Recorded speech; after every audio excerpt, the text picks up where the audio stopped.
Nag-ensayo ako kanina, idol. Nung nakaraang linggo kasi puro kain, inom, halos ginagawa ko ng tubig yung alak. Kaya kailangan nating magpakondisyon. Natuwa ako sa mga bata na to sumabay sa akin mag-ensayo. Kahit na wala silang mga sapatos. Bilan mo lang sila ng istubig, masaya na. Naalala ko tuloy nung kabataan ko. Naglalaro ako ng basketball ng nakapaalak. Kahit na sobrang init, puro paltos na yung paa makapag-basketball lang. Kaya siguro ngayon na meron na akong kakayahan bumili ng sapatos. Ito yung isang naging hilig ko. Kahit hindi gaanong mamahalin. Basta sabi ko sa sarili ko, hindi na ako maglalaro ng nakapaa. Kaya kayong mga kabataan dyan na binibilhan ng mga magulang nila ng sapatos, sinasabi ko sa inyo, napakaswerte nyo. Huwag kang tamarin mag-ensayo kung gusto mo talagang matuto. Napakaswerte mo kung meron kang sariling bola, magandang sapatos. Sana nga pagka medyo kumita tayo ng maganda rito sa Facebook, mabigyan natin itong mga bata na to ng sapatos kahit hindi original.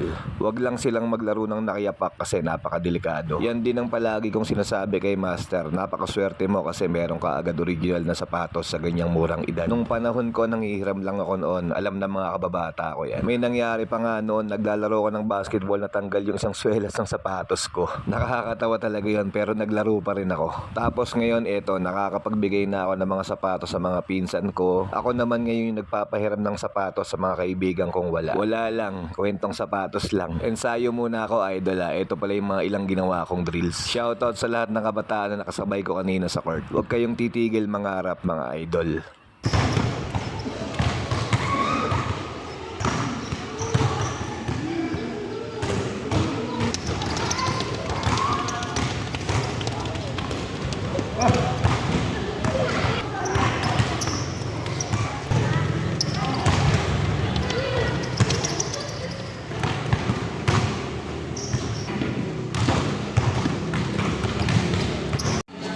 Sana tubig. Yan o. Okay, gagaling to. Nahulog yung isa. Sige, inom na kayo, inom na kayo.